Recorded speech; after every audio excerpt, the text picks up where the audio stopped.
ज्ञानवापी परिसर मसले पर हिंदू पक्षकारों को वाराणसी के जिला अदालत ने बड़ा झटका दिया है, जिसमें हिंदू पक्षकारों की तरफ से यह मांग की गई थी कि शिवलिंग की कार्बन डेटिंग जांच कराई जाए, लेकिन कोर्ट ने उनकी दलील को नहीं माना और इस याचिका को खारिज कर दिया। अब कोर्ट ने कहा है कि जहां शिवलिंग फिलहाल है उस जगह को सुरक्षित रखा जाए और जिला कोर्ट ने कार्बन डेटिंग की याचिका को खारिज करने को लेकर क्या बयान दिया है, उसमें शिवलिंग को लेकर क्या चिंता जताई गई है, हिंदू पक्षकारों के पास अब क्या रास्ता बचा है और हिंदू पक्ष की ओर से क्या तीन प्रमुख मांग किया गया था, जिस पर आने वाले दिनों में सब कुछ साफ हो जाएगा, सब आपको बताएंगे। नमस्कार, मेरा नाम परितोष शाही है और आप जनता जंक्शन देख रहे हैं। काशी के ज्ञानवापी मस्जिद के वजूखाने में पाए गए शिलाखंड की कार्बन डेटिंग नहीं की जाएगी। वाराणसी कोर्ट ने मस्जिद परिसर में कार्बन डेटिंग और शिवलिंग की वैज्ञानिक जांच की मांग वाली हिंदू पक्ष की मांग को सिरे से खारिज कर दिया है। इसे हिंदू पक्ष को झटका के तौर पर देखा जा रहा है। ऐसे में यह सवाल उठता है कि अब हिंदू पक्ष के पास कौन कौन से विकल्प बचे हैं। बड़ा सवाल यह भी है कि क्या हिंदू पक्ष कार्बन डेटिंग की मांग के विकल्पों का उपयोग करेगा या नहीं। हिंदू पक्ष की याचिका खारिज क्यों हुई, इस बारे में यह बताया जा रहा है कि वाराणसी जिला अदालत ने अपने फैसले में कहा कि कार्बन डेटिंग की अनुमति नहीं दी गई, इसलिए कि शिवलिंग को नुकसान कहीं पहुंच जाएगा। ऐसा होने पर हाईकोर्ट के आदेश का उल्लंघन होता। इससे पहले वाराणसी के जिला अदालत ने इसी वर्ष 12 सितंबर को फैसला दिया था कि ज्ञानवापी मस्जिद श्रृंगार गौरी का विवाद पर अदालत में सुनवाई आगे हो सकती है।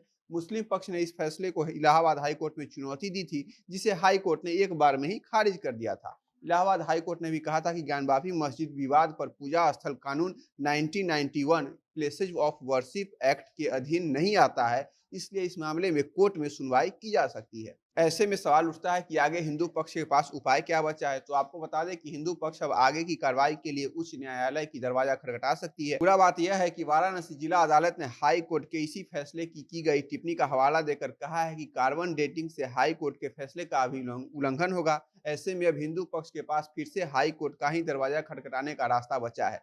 राष्ट्रीय स्वयंसेवक संघ यानी आरएसएस के वरिष्ठ नेता और मुस्लिम राष्ट्रीय मंच के प्रमुख इंद्रेश कुमार ने कहा है कि आगे का रास्ता हम निकाल लेंगे। उन्होंने वाराणसी जिला अदालत के फैसले पर प्रतिक्रिया देते हुए कहा कि दुनिया में कभी भी रास्ता बंद नहीं होता।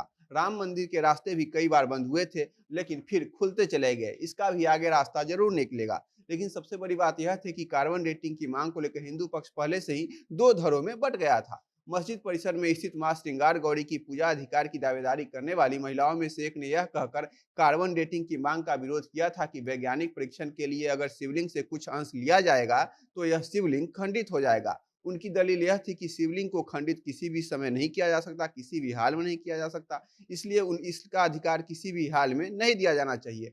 उधर मुस्लिम पक्ष ने भी कार्बन डेटिंग की मांग का विरोध किया था। सभी तरह की याचिकाओं की कोर्ट में सुनवाई हुई, जिसके बाद वाराणसी के जिला जज डॉक्टर अजय कृष्ण की कोर्ट ने आज साफ कर दिया कि ज्ञानवापी मस्जिद के वजू खाने में पाए गए शिलाखंड की कार्बन डेटिंग नहीं की जाएगी। लेकिन हिंदू पक्ष के एक धड़े ने जिला अदालत से शिवलिंग की कार्बन डेटिंग कराने की मांग की थी, ताकि यह पता चल सके कि शिवलिंग कितना पुराना है और वह कब यहाँ रखा गया था। जिस समय इस फैसले पर सुनवाई हो रही थी, उस समय कोर्ट परिसर के भीतर सुरक्षा का पुख्ता इंतजाम किया गया था। भारी संख्या में यूपी पुलिस के जवान वहां पर निगरानी कर रहे थे, ताकि किसी भी हाल में सांप्रदायिक सद्भाव वहां न बिगड़े। ज्ञानवापी केस में इसके अलावा हिंदू पक्ष की ओर से तीन और जायज मांग की गई थी, जिसमें पहला मांग यह था कि जहां शिवलिंग है वहां पर पूजा करने का अधिकार हिंदू धर्म मानने वाले को हर हाल में दिया जाए। दूसरा, मुस्लिमों को उस जगह पर एंट्री न मिले। और तीसरा, जितने दूर में पूरा ज्ञानवापी मस्जिद का परिसर है, जहां जहां हिंदू देवी देवताओं के दीवार पर मूर्ति बनाए गए हैं, कमल के फूल दिख रहे हैं, हिंदू से जुड़े जो भी चिन्ह होते हैं वह बनाए गए हैं,